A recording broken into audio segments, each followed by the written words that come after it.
First love yourself before anyone else. First love yourself by Trinisha Cottrell. Hi, this is Trinisha Cottrell, and welcome to First Love Yourself, where love, life, and Christ combine. I am so grateful to have you here on this journey of self-discovery and empowerment with me. In today's video, we're going to talk about refocusing. But before we get started, if you're new here, go ahead and give me a thumbs up and subscribe to the channel so you never miss out on more uplifting and empowering content like this. So get comfortable because we are about to get into it. Let's go. Okay, so I always say earlier today I was reading the Bible, and so you know the spiel. Usually in the morning I get up, I thank God, I tell him how grateful I am for this day, and I go through, I do like a 1 mile walk or a half a mile walk, and then I listen to something like an audio book or something educational so that I can feed my mind, my body, and my soul first thing in the morning. So one thing that I was thinking of earlier when usually I do these videos sometimes and I'll be like, oh, I don't have nothing to say. And God will be like, I gave you a platform for a reason. Like, you obviously have something to say because I'm going to download something to you, or I'm going to make sure that you learn something today so that you can help my people, right? And so whenever I'm going through stuff in life, I always think like, man, I wish I would have known this. I probably would have made a different decision. Like in the hard-headed days, probably not, just being real. But in this growth, in this new, like becoming more mature in Christ, becoming more mature in the world, I'm like, I'm ready to listen. I want to hear all the wisdom and advice that I possibly can. And for everyone that's watching this video, I know you're probably in that position because you wouldn't be watching a video where you're trying to get inspired or learn new information if you weren't in this headspace. So I think it's really important for us to figure out what it is that we want to do in our lives. Like, and I don't mean you got to have it all figured out without any direction. I mean, when you're seeking God, when you know what your purpose is, when you're trying to figure out your purpose, usually you just serve in that in between stage. When I when I was doing different stuff in life and I was like, okay, I don't know how long it's going to take for me to get this job, for how long it's going to take for me to get this person, this place, this thing that I want in my life, and God would just tell me to serve. And it's so funny because you hear single people or people that are married or in the position that you aspire to be in say, just serve and everything will come to you. And you're like, it can't be that easy. But it really is that easy. Like, if you stay focused on God and you serve even when you're waiting on the person, you're waiting on the job, you're waiting on the next step or instruction from God, God always sends everything straight to you. It's almost like it's so funny. I had this joke with God earlier where I was thinking about something that I have been waiting on forever. And I was like, God, it just feels like it's taking forever. And the second I go, I don't care. I'll be like, I don't care anymore about finding the person. I don't care. And not like in an unreal way. Like, I'd be like, God, I aspire to be with somebody. But you know what? I'm going to stop doing all of this extra stuff to try to get in a relationship. I'm going to stop doing all this extra stuff to try to be in this position. I'm going to stop doing all this extra stuff to grow my business or whatever else it is that I aspire to have in my life. And it's almost like God just needed me to release that thing to say, okay, here you go. Like, I just needed that thing to not be an idol in your life so that I could bless you with it. Because if I gave it to you while you idolize it, you would idolize the thing instead of the creator. You would idolize the creations over the creator, like my pastor always says. And I think it's important for us to remember not to idolize things in this world. And I did see a video earlier today where someone else was talking about idolizing different things. And I think it's important for me to reiterate in this video that if you're idolizing anything, then you have to let that thing go. I don't know if it's a person, place, or a thing. And I don't mean I'm trying to sit here and break up friendships or anything like that. I'm just saying, think about in your mind what that person means to you and see if they mean more than God. If God told you to get rid of this person, would you be like, oh no, God, I need this person in my life? Or would you be like, oh no, person, I need God in my life? I really want you to think about that because today we're talking about refocusing. And what brought me to this idea is sometimes we can have such a negative attitude, or you could be in such a bad mood. You wake up on the wrong side of the bed. You feel so bad about all of these things in your life. And I really thought about earlier when I was listening to an audiobook while I was walking that us refocusing our mindset on something positive can change our whole day. If you wake up in the morning and you're like, oh, it's going to be a bad day, you're going to look for all bad things. Your mind is just thinking of the things that you just told it you want in your life. You just told God, oh, don't worry about the prayers I just prayed. I'm going to have a bad day. God could have been about to bless you with that person today. He could have been about to make your business go up today. But he can't give it to you with you being ungrateful, with you being unthankful, and with you having a really bad attitude. God would only give you something like that if you had a great attitude. If you had the mindset of, okay, God, I'm so grateful for everything that you've already done in my life. If you don't do nothing else, I know old people say that in church, but listen, it's true. Sometimes you have to have that mindset of, God, if you don't do nothing else, I am content with everything that you have. And that does not mean, let me be super clear. That does not mean that you settle in your life for the bare minimum of everything because you feel like this is good enough. No, it just means that you're grateful for the things that you have and you still go after more that you want in your life. You still go after making more money to leave behind a legacy for your future. You still go for learning new things so that you can grow in your career. You don't just stay stuck there just because you're saying that you being content. That is not being content. That is settling. There's a complete difference. And I think it's important to iron out that detail in this video because sometimes we can get so complacent in our lives claiming that we're being grateful or content with the things that God gave us when that's not being content or grateful. That's underestimating God, if you ask me. If God is the God of abundance and he could do everything, why are you asking God for the bare minimum? Why are you saying, oh no, God, I just need $20 to make it to this next pay period. If you just give me $20, I'm good.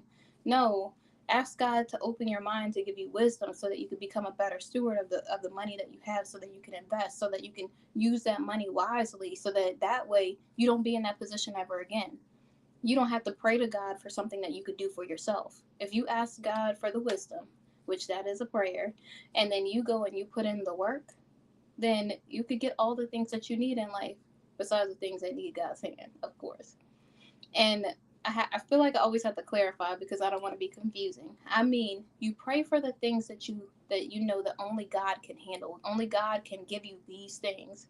And the things that you could do on your own, like if you could go to work and make another $20, if you could sell a book and make another $20, if you could help somebody out and like go cater, go do whatever it is that you think that you could do to make the $20, then do that. You don't have to pray to God for something that you could do for yourself when God's looking at you like, not saying that you wasting a prayer because you could never pray too much, but sometimes we lean on God for things that we could do ourselves, and God's like, you just have to get up. Like I done gave you the ability to walk, to talk, to speak, to work. I gave you all these gifts, and you're not using any of them. You're just leaning solely on me to do everything for you, and that's not you living your life. That's you expecting someone else to do something for you. If you really truly want to live your best life and you really truly want to be the best version of yourself, you have to get up and do something about it. You want this career, then start learning the skills so that you could be in that career, especially if God told you you would be there. If you want to learn a new language, don't say, God, I pray that I could learn this language in one day. Go out and get the skills, get a tutor online at Preply or one of those places. And I'm not trying to just quote it out or throw out a name of a learning language thing, but it could be really helpful learning from someone that speaks fluent Spanish, French, Italian, whatever language you're trying to learn.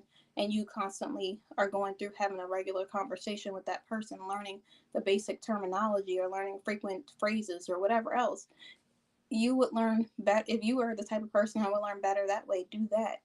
And I know you're probably thinking, oh, it's super expensive. Nobody has $99. But if you, oh, I'm not trying to get on people. But if you're willing to spend money on something that you don't really need, and you know that has absolutely nothing to do with your dream life or the life that you want to live, that might be the problem.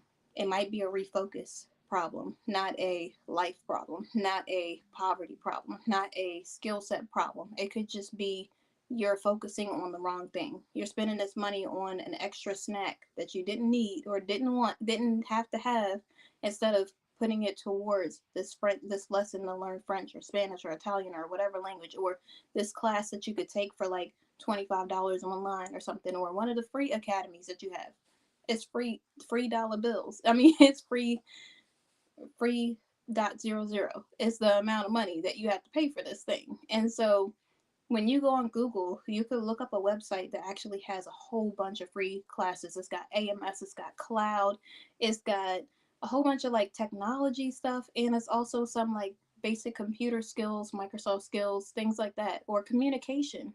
There's so many videos on YouTube University from professors and different people who are public speakers that you can learn better public speaking skills or better ways to communicate. And or TED, I think it's TEDx is one of the things that has like a bunch of videos that are really educational, that really teach like basic communication skills, basic soft skills that you could utilize in your life. But sometimes we let our excuses be louder than our actions. Sometimes we let that excuse of thinking we don't have enough money be the reason why we don't go after the things that we want in our life when the library is free. You could literally go to the library. I love the library. Like, I'm not trying to sound like all nerdy or anything, but like me and the library go together real hard. I'll be in there like I just went shopping or something because it's something about, don't judge me, but it's something about picking up an old book, like one of them dusty, crusty books, right? I'm not trying to get on the books, but opening up one of them books and you just turn the pages and it feels like you can just feel it in your hands. And when you get to that last page, it's like, it's like a nice like calming feeling all over your body. And so whenever I be reading a book, I'd be like, oh, it's so cool. So you just have to figure out what your thing is and the things that you love. And like I said, there are a bunch of free resources in the world that you have to go after. And if you're like me and you need an accountability person, find somebody in your life that you could trust that really wants you to win and let them hold you accountable. Don't get mad at them when they start saying, girl, you said you wasn't going to eat ice cream no more this month.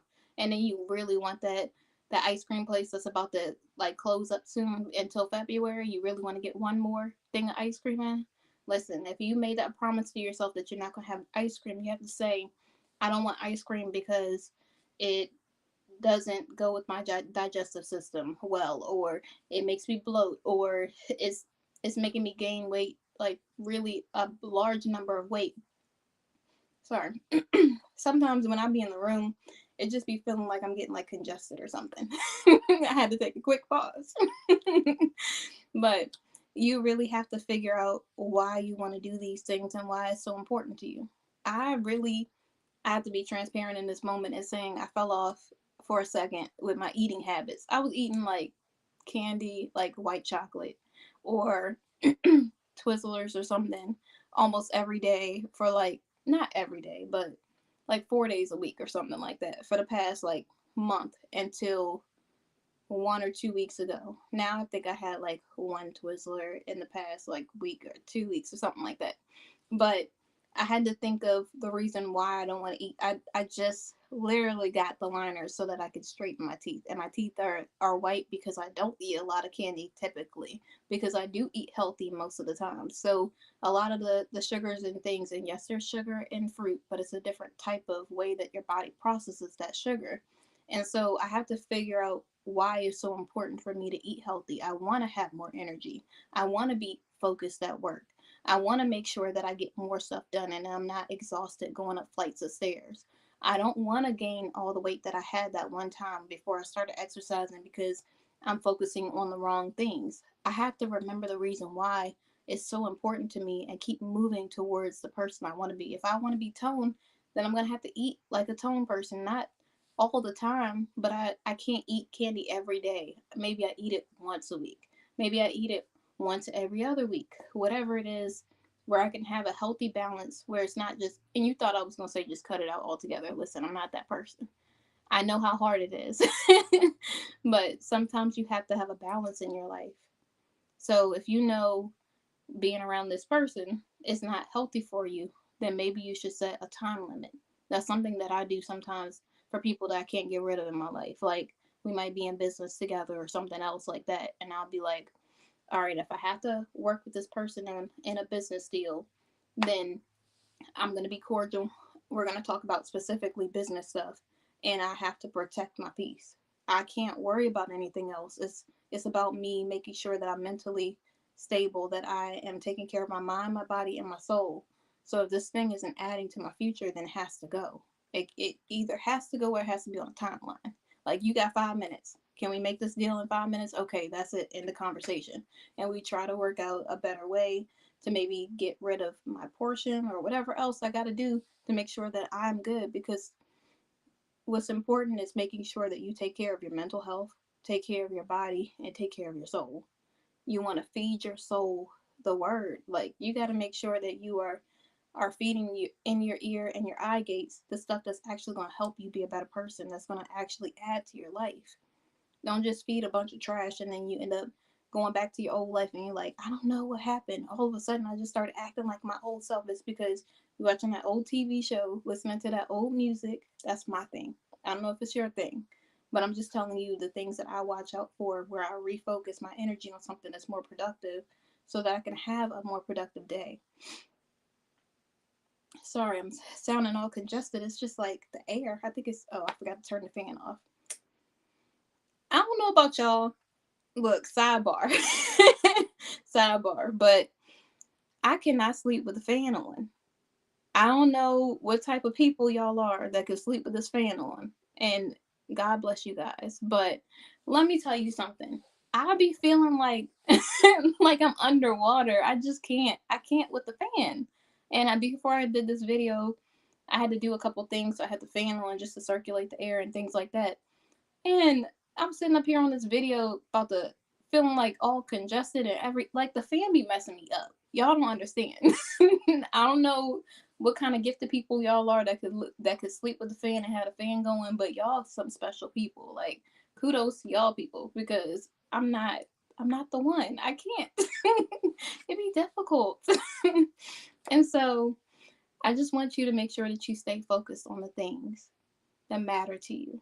Like, if you really want to be in a healthy relationship or a better relationship with God, then make sure that you make it a priority. Read your Bible in the morning, meditate on the word, make sure that you're listening to it. If you're in the car, like TG said, I think that was an excellent idea, is playing it on Bible Gateway or some kind of Bible app and having it playing in the background instead of having something unproductive playing in the background, so that it can really seep into your soul and your ear gates are open to that instead of open to something that can mess up your life. Even the way I'm talking, because of this fan, I'm telling you, I can't. But listen, it's a really important, and I really care about everybody that's watching these videos, because you're taking the time to listen to it. I really want you to have your best life, like to live your best life, the life of your dreams. And if you refocus on the things that matter to you, if you refocus on growing your mind, on strengthening your body, on feeding your soul, then you will be everything that you always intended to be.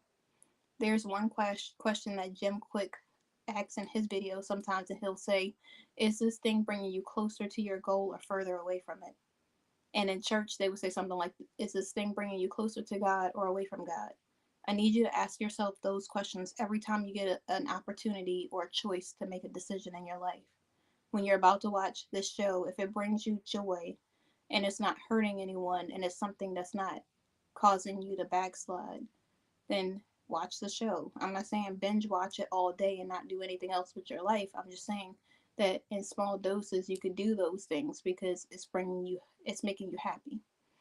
Now, if you are saying that you want to finish this class by the end of the semester without having to take extra classes in the summer, then focus on getting that class done so that you could do what you need to do. If you're saying you want to be in a relationship, start becoming more emotionally intelligent. Ask God to help you in the areas that you're weak and show you your weaknesses so that you can become the woman, the man that God always intended for you to be. You just have to stay focused. And I'm going to spin the block real quick, because I have to reiterate this, because we only briefly touched on this. When you wake up in the morning, make sure you think of something positive. Even if you catch yourself about to say, I got up on the wrong side of the bed, say, I got up on the wrong right side of the bed. Oh, snap. Like, you got to catch yourself so that you stay in that positive mindset, because you don't want to be negative all day. You don't want to miss your blessing because of yourself. Sometimes we're the reason why God hasn't said this stuff. I know in my life, I'd be praying for something and I'd be like, oh, this. And then the second I got a positive attitude, God's like, here you go. I'm like, oh, that was major key alert. Like, I ain't know. I had no idea that God just wanted me to have a positive, grateful thought, thankful mindset and to keep my mind stayed on Him. And He was just going to give me the desires of my heart because they were going to be aligned with His. Like, I hear the scripture and sometimes we read it, but we don't really think about what we're reading. We don't let it seep into our soul. We don't meditate on the word enough to know that, yeah, God got us. We keep trying to figure out all these solutions for things, and yes, strategy is very important. Sometimes you just need God's direction. Sometimes you just have to be still enough to be able to hear the next steps, the next instruction. So refocus your mind on the things that are necessary, on the goals that you have, on God, and God got you, and you got this. Remember to love yourself. And if you feel yourself slipping backwards, pray. Pray on the things that you want in life. Pray about what it is that you aspire to have in your life and start scripting. Write down those visions and make it plain.